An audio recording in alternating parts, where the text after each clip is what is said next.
ثم جعلناک علی شریعۃ من الامر، اے نبی علیہ السلام بنی اسرائیل کے بعد ہم نے آپ کو ایک پختہ دین کے اوپر حکم دے کر بھیجا، فاتبعها، تو اے نبی آپ اس کی پیروی کریں شریعت کی جو ہم نے آپ پہ نازل کی ہے، ولا تتبع اهواء الذین لا يعلمون، اور اے نبی صلی اللہ علیہ وآلہ وسلم جو لوگ اپنی خواہشات کی پیروی کر رہے ہیں آپ نے ان کے پیچھے نہیں چلنا، آپ نے اللہ کی وحی کے پیچھے چلنا ہے۔ نبی کو بھی حکم ہے کہ انہوں نے اللہ کی وحی کے پیچھے چلنا ہے، تو باقی کس کھاتے میں؟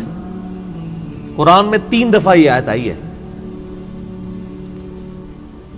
سورہ یونس میں، سورۃ الانعام کے اندر، سورہ الزمر کے اندر۔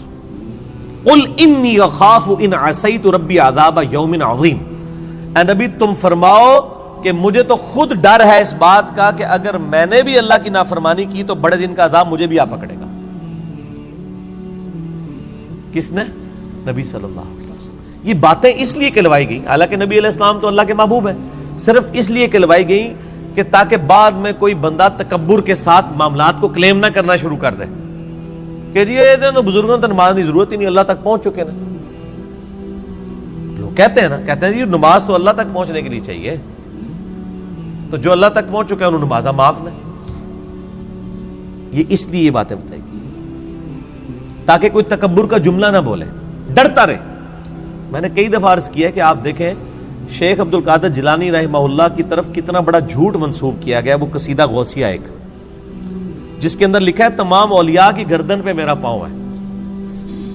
سر یہ جو جملہ ہے نا کہ تمام اولیاء کی گردن پہ میرا پاؤں ہے، یہ کوئی مسلمان نہیں بول سکتا، ولی تو چھوڑ دیں، یہ شیخ عبد القادر جیلانی پہ جھوٹ باندھا گیا، انہوں نے نہیں کہیں کہا یہ قصیدہ غوثیہ ہے ہی جھوٹ ہے، انہوں نے نہیں لکھا۔ اللہ کا نیک بندہ تو ہر وقت ڈرتا رہتا ہے، وہ یہ فرعونی الفاظ یہ تو فرعون بولے گا کہ میرا لوگوں کے گردن پہ پاؤں ہے۔ کیا حضرت ابوبکر صدیق نے کہیں بولا ہے یہ کہ تمام صحابہ کی گردن پہ میرا پاؤں ہے؟ صحابہ کے سردار کون ہے؟ ابوبکر صدیق۔ یہ کہتے ہیں عبد القادر جیلانی اولیاء اللہ کے سردار ہیں۔ اگر وہ سردار ہیں تو اس قسم کا فرعونی جملہ بولیں گے کہ اولیاء کی گردن پہ میرا پاؤں ہے؟ استغفر اللہ۔ یہ جملہ بولتے ہی بندہ اپنے ایمان کی فکر کرے، یہ سب کا سب فراڈ ہے، یہ ہے ہی جھوٹ ہے، انہوں نے نہیں بولا۔ انہوں نے جو کچھ بولا ہے وہ میں آپ کو بتاتا ہوں۔ ان کو کسی نے آ کے بتایا کہ عبد القادر عید کا چاند نظر آ گیا، انہوں نے کہا میری عید تو اس دن ہوگی جس دن میں اپنا ایمان بچا کے قبر میں اتر جاؤں۔ سر جو اللہ کا ولی ہوتا ہے اس کو اپنی فکر لگی رہتی ہے، وہ اتنا اکڑ خون نہیں ہوتا کہ لوگوں کو کہتا پھرتا ہے، یہ سب جھوٹ ہے۔ اور جو انسان اپنا پیشاب نہیں روک سکتا، کوئی جملہ بول سکتا ہے کہ تمام اولیاء کی گردن میں میرا پاؤں ہے؟ دنیا کا کوئی ولی، کوئی بزرگ اپنا پیشاب روک سکتا ہے؟ Not at all. اگر کوئی ہے تو آئیں، لائیں، ہمارے سامنے پیش کریں، پیشاب روک کے بتائے کوئی۔ انسان تو اتنا کسپرسی کیا حالت ہے۔ اسی لیے دیکھیں کہ آپ لوگ جب بیمار ہوتے ہیں آپ کو اٹھا کے ان کے پاس لے جاتے ہیں، اور یہ لوگ بیمار ہوتے ہیں تو یہ شفا انٹرنیشنل میں علاج کرا رہے ہوتے ہیں۔ آپ کے جب پیر صاحب بیمار ہوتے ہیں ان کو اسپتال نہ لے کے جایا کرو، ان کو بھی پھر کسی مزار پہ ہی لے جایا کرو نا، نہیں لے کے جاتے۔ یہ آپ کو انہوں نے چکر چلائے ہوئے ہیں سارے، ان کو پتہ ہے کچھ نہیں ہونا۔ میں تو جتنے بڑے بڑے ادھر دیکھتا ہوں نا، سب کے آپریشن ہاسپٹلز میں ہو رہے ہوتے ہیں، اور عام ہاسپٹل میں نہیں، آغا خان ہاسپٹل میں، شفا انٹرنیشنل میں، جدھر ہم لوگ تو ایک دن کی فیس نہیں دے سکتے۔ تو سر یہ تو بزرگ ہے نا، یہ کیوں اسپتالوں میں علاج کراتے ہیں؟ یہ تو لوگوں کو پھوکے مار کے صحیح کر رہے ہوتے ہیں، اپنے آپ کو بھی ٹھیک کریں۔ اپنا پیشاب بند ہوتا ہے، اپنے گردے خراب ہوتے ہیں تو ٹھیک کریں نا، پھوک مار کے۔ ڈاکٹروں کے پاس کیوں جاتے ہیں؟ پھر تو اس کا مطلب یہ کہ ڈاکٹر ان سے بڑے بزرگ ہیں نا، جو بزرگوں کو بھی ٹھیک کر رہے ہیں۔ ٹھیک ہوگا؟ وہ سب اللہ کے بندوں گیم چلائی ہوئی ہے۔ اللہ سے مانگے، اسباب اختیار کریں۔ دوائی کرنا سنت ہے اور دوائی پہ یقین نہ رکھنا فرض ہے۔ اسباب آپ نے اختیار کرنے ہیں۔ پانی کے بغیر پیاس نہیں بجھے گی، یہ سبب ہے، لیکن پانی پینے کے بعد بھی کوئی گارنٹی نہیں کسی کی پیاس بجھ جائے۔ گنہگار بندے کی موت کا وقت قریب آتا ہے نا، تو روایتوں میں آتا ہے کہ اسے اگر سمندروں کا پانی بھی پلا دیا جائے نا، اس کی پیاس نہیں بجھے گی۔ جب اللہ ہی نے پیاس نہیں بجھنے دینی تو سبب یہی اختیار کریں گے، لیکن نظر مسبب الاسباب پہ۔ اللہ اکبر. انہم لن یغنوا عنک من اللہ شیئا، یہ لوگ اللہ کے مقابلے پر اے نبی علیہ السلام آپ کو کچھ فائدہ نہیں پہنچا سکتے. وَإِنَّ الظَّالِمِينَ بَعْضُهُمْ أَوْلِيَاءُ بَعْضٍ، اور ظالم لوگ بعض کے دوست ہیں. وَاللَّهُ وَلِيُّ الْمُتَّقِينَ، جبکہ اللہ جو ہے وہ پرہیزگاروں کا دوست ہے. جس طرح کافر ایک دوسرے کو سپورٹ کرتے ہیں، اللہ تعالیٰ بھی اپنے بندوں کو سپورٹ کرتا ہے. لیکن وہ اللہ کا بندہ بنے، فرعون نہ بنے. اللہ کا بندہ کون ہوتا ہے؟ جو لوگوں کو اللہ کے ساتھ جوڑتا ہے، جو اپنے ساتھ جوڑے، اپنی عبادت کروائے، اپنے سامنے جھکوائے، اپنے پاؤں چموائے. وہ تو اپنی عزت کروا رہا ہے. ترمذی میں حدیث ہے، انس بن مالک کہتے ہیں کہ نبی علیہ السلام کے استقبال میں ہم کھڑے نہیں ہوتے تھے، کیونکہ آپ نے منع کیا تھا، ہم اس کو برا سمجھتے تھے. ہزاروں صحابہ کی موجودگی میں نبی علیہ السلام تشریف لاتے تھے، آپ کے استقبال میں کوئی نہیں کھڑا ہوتا تھا. یہاں ایک چھوٹا سا یعنی لوگوں کا بنایا ہوا بزرگ جو لوگوں کے نذرانے پہ اپنی گاڑی چلا رہا ہوتا ہے، لوگوں کے نذرانے پہ اس کی گزر بسر ہو رہی ہوتی ہے، وہ کسی مسجد میں چلا جائے، لوگ کھڑے ہو کے نعرے مارنا شروع کر دیتے ہیں. اور کدھر نعرے مارے ہوتے ہیں؟ مسجد میں. گھر اللہ کا ہے اور تعظیم کس کی ہو رہی ہے؟ اس مخلوق کی جو نعرہ مارنے والوں کے چندے پہ چل رہی ہے. اسی لیے میں کہتا ہوں نا، لوگوں نے وہ گاڑیوں کے پیچھے لکھوایا ہوتا ہے نا، نگاہ مرشد. مرشد کو بھی چاہیے وہ اپنی گاڑی کے پیچھے لگوائے نذرانہ مریدین. آپ آج نذرانے بند کریں، ان کا تو کوئی سورس آف انکم ہی نہیں ہے. اکثریت کا کوئی سورس آف انکم نہیں ہے. نہ ان کے بچے پڑھے لکھے ہوتے ہیں، نہ یہ خود پڑھے لکھے ہوتے ہیں. ان کو 10,000 کی نوکری نہیں کہیں مل سکتی، لیکن سٹیٹس وہ روزانہ کے لاکھوں روپے خرچ کر رہے ہوتے ہیں. کہاں سے؟ آپ سے. تو صرف ان کو چاہیے نا، جب اپنی گاڑی میں بیٹھیں تو گاڑی کے پیچھے لکھے مریدین کے نذرانوں کی برکت سے. آزا بن فضل ربی تے نہ انہیں لکھنا تے نہ مرید نے لکھنا ہے، وہ تو توفیق نہیں کسی نے ہونی. اصل تو یہ ہونا چاہیے آزا بن فضل ربی. تو اگر اتنے مریدین لکھ رہے ہیں نگاہ مرشد، تو پیر بھی لکھ دے نذرانہ مرید کی برکت سے، جو سچائی ہے. دوسرے والی تو ہے ہی جھوٹ ہے. نگاہ مرشد کے جس مرشد میں تسی پال رہے ہو، مرشد تو کس نے پال سکتا ہے؟ اللہ پال رہا ہے، اللہ دے رہا ہے. اللہ کافروں کو بھی دیتا ہے، اللہ مسلمانوں کو بھی دیتا ہے. اللہ جانوروں کو بھی دیتا ہے، اللہ درختوں کو بھی دیتا ہے. سب اللہ دینے والا ہے. اللہ طرف مارا ہے واللہ ولی المتقین، اللہ تعالیٰ پشت پناہ ہے پرہیزگاروں کا. ھذا بصائر للناس، یہ لوگوں کے لیے بصیرت افروز باتیں ہیں، آنکھیں کھولنے کے لیے. وہدی ورحمۃ لقوم یوقنون، اور ہدایت اور رحمت ہے یہ قرآن ان لوگوں کے لیے جو بات یقین کرنا چاہیں. جنہوں نے نہیں ماننی ان کے لیے قرآن میں کوئی ہدایت نہیں. ام حسب الذین اجترحوا السیئات ان نجعلهم كالذین آمنوا وعملوا الصالحات سواء محیاہم ومماتہم، کیا وہ لوگ جو برائیوں کا ارتکاب کرتے ہیں، کیا ہم ان کو ویسا ہی بنا دیں گے کہ جو ایمان لائیں اور نیک اعمال کریں، کہ یکساں ہو جائے دونوں کا جینا اور مرنا؟ نہیں.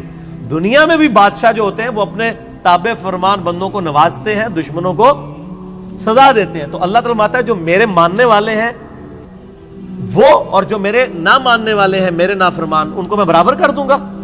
ان کی زندگی اور موت برابر ہوگی؟ نہیں. زندگی ہو سکتا ہے کافر کی بہتر ہو، لیکن مرنے کے بعد ایمان والے اور نیک عمل کرنے والے کے لیے آخرت میں اللہ کا انعام ہے.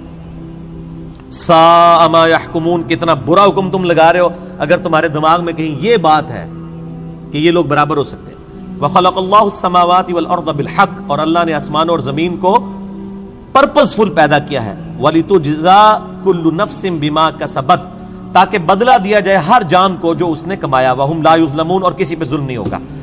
یہ اللہ نے ایک لائن کے اندر مقصد بیان فرما دیا ہے کہ زمین و آسمان کی پیدائش کا مقصد یہ ہے کہ اللہ تعالیٰ آزمائے گا کون نیک عمال کرتا ہے، اس کے بعد اللہ تعالیٰ نیک عمال والے کو اس کے عمال کا بدلہ دے گا، برے عمال والے کو اس کے عمال کا بدلہ دے گا.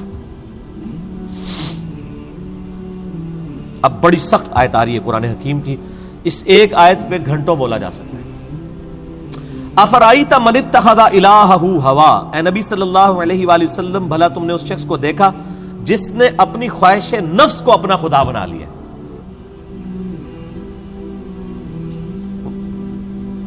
وَأَضَلَّهُ اللَّهُ عَلَىٰ عِلْمٍ، اور اللہ نے اس کے علم کے باوجود اسے گمراہ کر دیا. وَخَتَمَ عَلَىٰ سَمْعِهِ وَقَلْبِهِ، اور اللہ نے اس کے کانوں پر اس کے دل پر مہر لگا دی ہے، وجعل علی بصرہ اور اس کی آنکھوں پر غشاوہ پردہ ڈال دیا ہے۔ فمن یہدہ من بعد اللہ افلا تذکرون، تو بتاؤ اب اللہ کے بعد کون ہے جو اس کو ہدایت دے؟ کیا تم غور نہیں کرتے؟ جس کو اللہ گمراہ کر دے، من یہدہ اللہ فلا مضل لہ، جسے اللہ ہدایت دے اسے گمراہ نہیں کر سکتا، ومن یضلل فلا ہادی لہ، اور جسے اللہ گمراہ کر دے اسے کوئی ہدایت نہیں دے سکتا۔ تو اللہ تعالیٰ فرما رہا ہے کہ ایسا شخص جو اپنی خواہش نفس کی پیروی کرتا ہے تو اگرچہ اس کے پاس علم بھی ہوتا ہے پھر بھی وہ بہرا، اندھا اور گونگا ہو جاتا ہے، حق بات قبول نہیں کرتا، کیونکہ اللہ اسے گمراہ رہنے دیتا ہے کہ اس کے پاس علم تھا، اس کے باوجود اس نے اس علم کا فائدہ نہیں اٹھایا۔ ایک بندے کے پاس علم ہے کہ اگر میں بلڈنگ کے 10ویں فلور سے باہر چھلانگ لگاؤں تو مر جاؤں گا، یہ پتہ ہے ایک بندے کو، وہ پھر بھی چھلانگ لگا دیتا ہے، تو پھر کیا ہوگا؟ مر جائے گا۔ یہی حال اس شخص کا ہے کہ جس کو قرآن و سنت کا علم دیا گیا لیکن اس پہ عمل نہیں وہ کر رہا۔ اسے ہم کہتے ہیں قرآن میں لکھا ہے ایاک نعبد و ایاک نستعین، صرف اللہ ہی کو پکار، وہ کہتا ہے نہیں میرے بابے کہتے ہیں بابوں کو پکارو۔ اب علم تھا اس کے پاس، گمراہ ہو گیا، اللہ کی بات نہیں مانی۔ ایک بندے کو بتایا بھی بخاری مسلم میں نماز کا طریقہ رکوع میں جاتے وقت اور رکوع سے اٹھتے وقت رفع الیدین کے ساتھ لکھا ہے، نہیں مانا۔ ایک بندے کو بتایا کہ تم ہر مہینے 11ویں دیتے ہو، جبکہ 11ویں والے پیر کی جو اپنی کتاب ہے غنیۃ الطالبین اس میں نماز کا طریقہ وہی لکھا ہے جو بخاری مسلم میں لکھا ہوا ہے، وہ کہتا ہے میں نے رفع الیدین نہیں کرنا۔ تو ضد کا تو کوئی علاج نہیں ہے۔ یہ وہ لوگ ہوتے ہیں جو علم کے باوجود گمراہ ہو جاتے ہیں۔ علم ہے، اسی لیے ہم اکثر وہ لوگ کہتے ہیں ایڈے بڑے وہ مولویوں کو نہیں پتا لگا، وہ پاگل نے، تو ہمیں پتا سمجھ آ گیا۔ تو ان کو بتائے آپ جن علماء کہہ رہے ہیں اتنے بڑے بڑے، آپ کے مخالف اپنے علماء کو اتنے بڑے بڑے کہتے ہیں اور آپ کے علماء کو جاہل کہتے ہیں۔ بریلوی دیوبندیوں کو گستاخ رسول کہتے ہیں کہ نہیں؟ تو کیا دیوبندیوں کے علماء علماء نہیں ہیں؟ اور دیوبندی بریلویوں کے علماء کو مشرک کہتے ہیں کہ نہیں؟ تو کیا بریلویوں کے علماء علماء نہیں ہیں؟ سنی شیعہ کے علماء کو، شیعہ سنیوں کے علماء کو، اہل حدیث ان کو، یہ سارے اہل حدیث کو گمراہ کہتے ہیں کہ نہیں؟ ہم کہتے ہیں شاید ساری صحیح کہہ رہے ہو، لگ ایسا ہی رہا ہے کہ آپ اپنے آپ کو کتاب و سنت کے سامنے پیش کرنے کے لیے تیار ہی نہیں ہو۔ اگر کسی کو بات پتہ چلے وہ اللہ کا شکر ادا کرے، جی میرے تک بات پہنچ گئی، مجھے اس سے کوئی غرض نہیں ہے کہ دنیا کیا کر رہی ہے، مجھے صرف اس چیز سے غرض ہے کہ میرے نبی نے کیا مجھے حکم دیا ہے صلی اللہ علیہ وآلہ وسلم۔ اور نبی جو امت کو دے کے گئے ہیں کوئی بابا نہیں دے کے گئے۔ حجۃ الوداع کے موقع پہ کیا فرمایا؟ میں اپنے بعد تم میں 2 چیزیں چھوڑ کے جا رہا ہوں۔ کیا 2 بابے، 2 مولوی، 2 شیخ القرآن، 2 بزرگ، 2 صوفی؟ نہیں، کہا اللہ کی کتاب، اس کے نبی کی سنت، اس کو پکڑو گے ہدایت پہ رہو گے، اس کو چھوڑ دو گے گمراہ ہو جاؤ گے۔ تو دین تو یہ ہے۔ ایک بندہ آپ کو قرآن سکھا تو رہا ہے لیکن خود قرآن پہ عمل نہیں کر رہا، تو اس کا قرآن کا سکھانا کیا ہے؟ میں آپ کو کلمہ پڑھا کے مسلمان کر دوں، جب آپ مسلمان ہو اور میں آپ کو بتاؤں کہ یہ اللہ کی کتاب ہے، آپ کتاب کھول کے مجھے کہیں گے آپ نے مجھے مسلمان تو کیا ہے لیکن اس کتاب میں جو کچھ لکھا ہے آپ تو اس پہ عمل ہی نہیں کر رہے، تو آپ اس کو کیا یہ کہیں گے کہ میں تمہیں کلمہ پڑھایا اس واسطے میں جو کہوں گا وہی صحیح ہے، یہ کہیں گے یا قرآن کو مانیں گے؟ کلمہ پڑھانا تو اپنی جگہ ہے، بخاری مسلم حدیث ہے اللہ تعالیٰ فاسق سے، بدکار شخص سے بھی دین کا کام لے سکتا ہے۔ اگر کسی نے کسی کو کلمہ پڑھایا یہ اس کی بزرگی کی دلیل نہیں ہے۔ اگر کوئی کہتا ہے آج ڈاکٹر ذاکر نائک نے ہزاروں لوگوں کو کلمہ پڑھایا ہے، بریلوی دیوبندی اس کو بزرگ کیوں نہیں مان لیتے؟ پھر تسی بھی جھوٹ مارنے بند کر دو، 90 لاکھ نو کلمہ پڑھایا ہے، ادو تو 90 لاکھ بادی کوئی نہیں سی۔ اگر آپ نے کلمہ پڑھانے کو کسی کی بزرگی ماننا ہے تو ڈاکٹر ذاکر نائک نے ہزاروں لوگوں کو کلمہ پڑھایا ہے نا، تو کیا بریلوی دیوبندی اور شیعہ مان لیں گے اسے بزرگ؟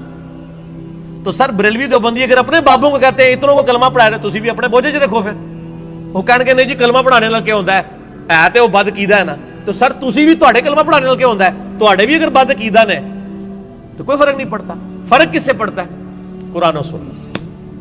اللہ کے نبی کے قدموں تک پہنچو، کسی بابے کے قدموں تک نہیں۔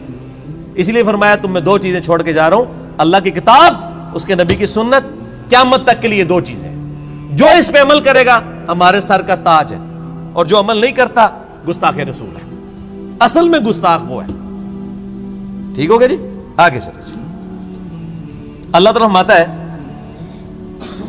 وَقَالُوا مَا هِيَ إِلَّا حَيَاتُنَا الدُّنْيَا، اور یہ لوگ تو کافر کہتے ہیں کہ بس دنیا کی زندگی ہے، نموت وَنَحْيَا، ہم اسی میں مرتے ہیں اور جیتے ہیں، وَمَا يُهْلِكُنَا إِلَّا الدَّهْرُ، اور ہمیں جو ہلاک کرتا ہے نا وہ زمانے کی گردش کرتی ہے، یعنی جب ٹائم پورا ہوتا ہے تو ہم مر جاتے ہیں. کوئی یہ زندگی موت کا نظام کسی خدا نے کنٹرول نہیں کیا ہوا، نہ قیامت قائم ہونی ہے، نعوذ باللہ. وَمَا لَهُمْ بِذَلِكَ مِنْ عِلْمٍ، حالانکہ ان کے پاس علم کی رتی بھی نہیں ہے. اگر ان کے پاس علم ہوتا تو ان کو پتا چلتا ہے یہ نظام کسی کے بنانے سے بنایا گیا ہے. اِنْهُمْ إِلَّا يَظُنُّونَ، بس یہ اٹکل پچو چلا رہے ہیں. وَإِذَا تُتْلَىٰ عَلَيْهِمْ آيَاتُنَا، جب ان پہ ہماری آیات پڑھی جاتی ہیں، بینات، روشن آیات، مَا كَانَ حُجَّتُهُمْ، تو یہ کوئی اور حجت نہیں کرتے سوائے ایک حجت کے، إِلَّا أَن قَالُوا ائْتُوا بِآبَائِنَا إِن كُنتُمْ صَادِقِينَ، یہ کہتے ہیں اگر تم سچے ہو تو ہمارے مرے ہوئے باپ دادا کو زندہ کر کے لے آؤ. ہمارے باپ دادا قبروں سے نکل کے یہ بات ہمیں کہیں کہ نبی اللہ کا نبی ہے تب مانیں گے، قرآن کو ہم نے نہیں ماننا. یہ کافروں کی دلیل تھی، اور یہ ساری کافروں والی روش آج بھی جاری ہے. ہم کسی کو بتاتے ہیں نا قرآن میں یہ لکھا ہوا ہے، وہ کہتے ہیں یہ جو قبر میں چلا گیا نا یہ تو کچھ اور بتا کے گیا. تو یہ نکل کے اگر ہمیں کہے، دیکھ لو کافر بھی یہ کہہ رہے ہیں تے پائی اور نہ سی انہوں نے قبرہ تو باہر کاٹ سکنے ہیں، اسی تو وہی دسنا ہے جو اللہ نے نبی دس کے گئے نے قرآن پاک، اور قیامت تک کے لیے محفوظ صرف اللہ کی کتاب ہے. کسی بزرگ کی تعلیمات بھی محفوظ نہیں ہے. اتنے جھوٹ بزرگوں کے اوپر باندھے گئے ہیں. اسی لیے قرآن پاک میں کئی جگہ آیا کہ بزرگ قیامت والے دن خود اپنے ماننے والوں کے دشمن ہو جائیں گے.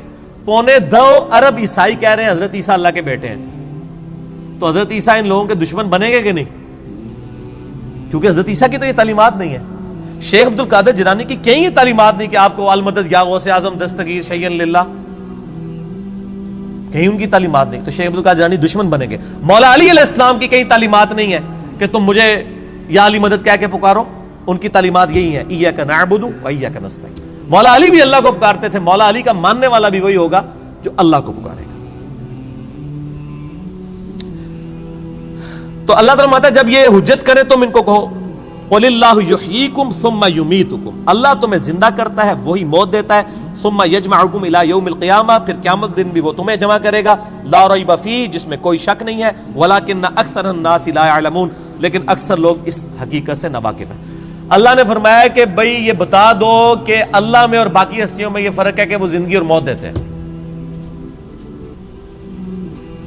تو لے آؤ. اللہ کے علاوہ کوئی زندگی اور موت دے سکتا ہے؟ نہیں دے سکتا. اگر کوئی کیسا کہتا ہے کہ دے سکتا ہے، اور جناب کس کس قسم کے جھوٹ، یعنی انہوں نے، یعنی وہ جی شیخ عبد القادر جیلانی رحمۃ اللہ علیہ نے ایک ڈوبی ہوئی بارات جو ہے وہ مرنے کے اتنے سال بعد زندہ کر دی تھی.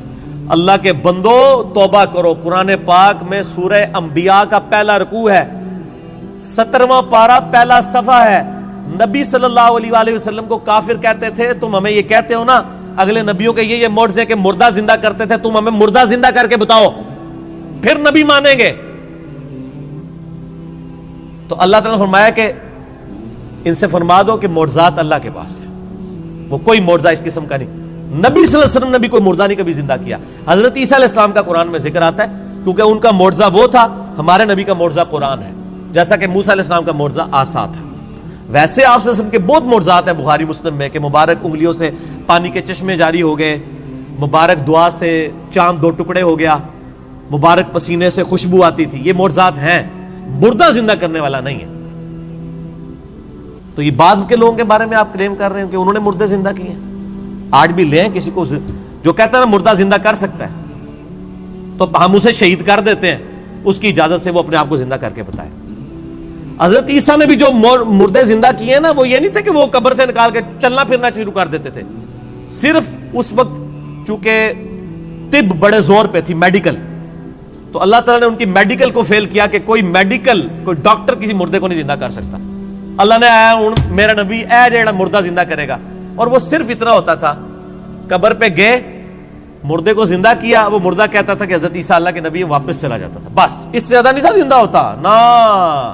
سورۃ الانبیاء کی آیت نمبر 95 ہے، جو ایک دفعہ دنیا سے چلا گیا وہ واپس نہیں آ سکتا. Not at all. گیا دنیا میں واپس نہیں ہو سکتا. اگر یہ بات ہوتی تو حضرت فاطمہ روتی روتی فوت کیوں ہوگی 6 مہینے کے اندر کہ میں اپنے باپ کا چہرہ اب دوبارہ نہیں دیکھ سکوں گی. حضرت عائشہ حضور کی لاڈلی ترین بیوی نبی علیہ السلام کی وفات کے بعد 47 سال تک زندہ رہی ہیں, اور کدھر زندہ رہی ہیں؟ اسی قبر والے حجرے کے 7 کمرے میں.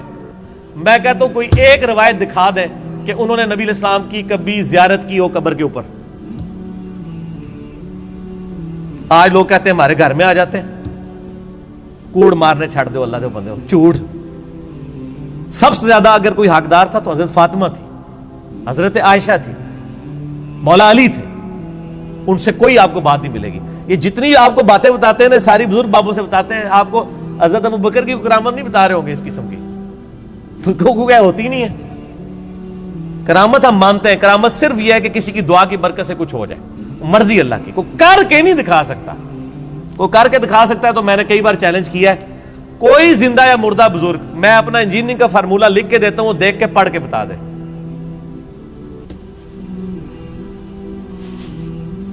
وہ جن کو چیلنج دے رہے ہوتے ہیں وہ کہتے ہیں نہیں یار نہیں پڑھ سکتے ہو. اللہ تو پڑھ سکتا ہے نا, میں اگر کوئی فارمولہ لکھوں اللہ تو پڑھ سکتا ہے نا. اگر آپ مانتے ہیں کہ اللہ ان کو پڑھاتا ہے, اللہ ان کو سب کچھ اللہ دیتا ہے, تو پڑھن نہ پھر.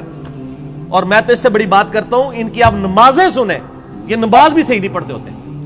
میں نے کئی لوگوں کی نمازیں سنی ہیں, نماز غلط پڑھ رہے ہوتے ہیں. ایو النبیوں کو میں نے بتایا نا, ادھر ایک بہت بڑے پیر صاحب تھے جیل میں نام نہیں لیتا. ایک دن میں نے ان کی نماز سنی, ہم وہ بھی شغل ملے میں بیٹھ گئے نماز سنانے کے لیے. نماز میں پڑھ رہے السلام علیکہ ایھا النبی, مرید ہزاروں ہے جن کو انہوں نے جنت میں لے کے جانا ہے. نماز ایھا النبی 25-30 بندوں کی موجودگی میں. اور بھی بڑی غلطی تھی, یہ موٹی سی مجھے یاد رہ گئی. میں کہ یہ کیا پڑھ رہے ہیں, وہ بچپن سے نماز یاد کی تھی اسی طرح چل رہی تھی. باقی عین ہاتھ تو ہے ہی کوئی نہیں تھا نا, وہ تو چھڈ ہی دو, وہ تو میں گل ہی نہیں کہ میں زبر زیر کی غلطیاں. ایھا النبی, اور یہ وہ ہیں جو کہہ رہے ہیں اسی جناب تہاڈا بیڑا تار دینا. نماز نہیں آتی, دعوے. میرے پاس کئی لوگ آتے ہیں نہیں وہ ہمارے سلسلے میں بیعت ہو جائیں. میں نے کہا آپ کا پیر مجھے صرف یہ 17 اذکار جو فرض نماز کے بعد کے ہیں نا وہ مجھے زبانی سنا دے, میں بیعت ہو جاؤں گا. آج تک دنیا کا کوئی پیر سامنے نہیں آیا. 17 اذکار ہیں فرض نماز کے بعد. لوگوں کو کتنے آتے ہیں, 4 یا 5. آیت الکرسی, تسبیح فاطمہ, اللہ اکبر, استغفر اللہ, اللہم انت السلام. تو آڑی گنتی مک جانی ہے 5 تو بعد. ایسے 17 اذکار لکھے ہوئے گرین کارڈ پہ جو نبی صلی اللہ علیہ وسلم کرتے تھے, دنیا کے کسی پیر کو نہیں آتے ہیں. وہ 24 اذکار بلو کارڈ پہ لکھے ہوئے ہیں جو صبح و شام کے اذکار ہیں نبی علیہ السلام کے. کتنی کتنی مشکل دعائیں ہیں بخاری مسلم میں, کسی پیر کو نہیں آتی ہیں. میں اس سے بڑا چیلنج کہتا ہوں یہ دیکھ کے پڑھ کے بتا دیں. یہ اتنی مشکل عربی ہے کہ جس نے پہلی دفعہ پڑھی ہو وہ اس کو ایک دفعہ پڑھ کے صحیح پڑھ ہی نہیں سکتا. ابھی تک تو سارے فیل ہوئے ہیں. تو پھر یہ کہنا کہ ہم لوگوں کو نبی علیہ السلام تک پہنچاتے ہیں, تو آپ تک پہنچے کوئی نہیں ہوئے اللہ دے بندے ہو. نبی علیہ السلام تک وہ پہنچا ہوا ہے جو نبی علیہ السلام کے طریقے پہ ہے, جو آپ نے فرمایا ہے, جو آپ نے وظیفے بتائے ہیں. باقی تو آپ کے خود ساختہ چیزیں ہیں, وہ جس طرح ہندوؤں کے ماننے والے اپنا وہ کرتے ہیں, آپ کے ماننے والے آپ کو سکھا رہے ہیں. نبی علیہ السلام کے ساتھ کوئی تعلق نہیں ہے. نبی صلی اللہ علیہ وسلم جو کچھ دے کے گئے وہ یہ موجود ہے اس میں, وہ اس قرآن کے اندر ہے. باقی سب کچھ آپ کے بابوں نے آپ کو دیا ہے, اس کا دین سے کوئی تعلق نہیں. ٹھیک ہو گیا جی. اور ویسے بابوں کے اوپر کوئی ناراض بھی نہیں ہونا چاہیے, کیونکہ سارے ایک دوسرے کے بابوں کو نہیں مانتے. جب سارے ایک دوسرے کو نہیں مان رہے ہیں تو ہم کہہ رہے ہیں سارے ٹھیک کہہ رہے ہو, کسی کے بھی نہ مانو, ایک بندے کو اپنا امام بناؤ. امام اعظم محمد رسول اللہ صلی اللہ علیہ وآلہ وسلم صلاۃ تسلیما کثیرا کثیرا. ٹھیک ہو گیا.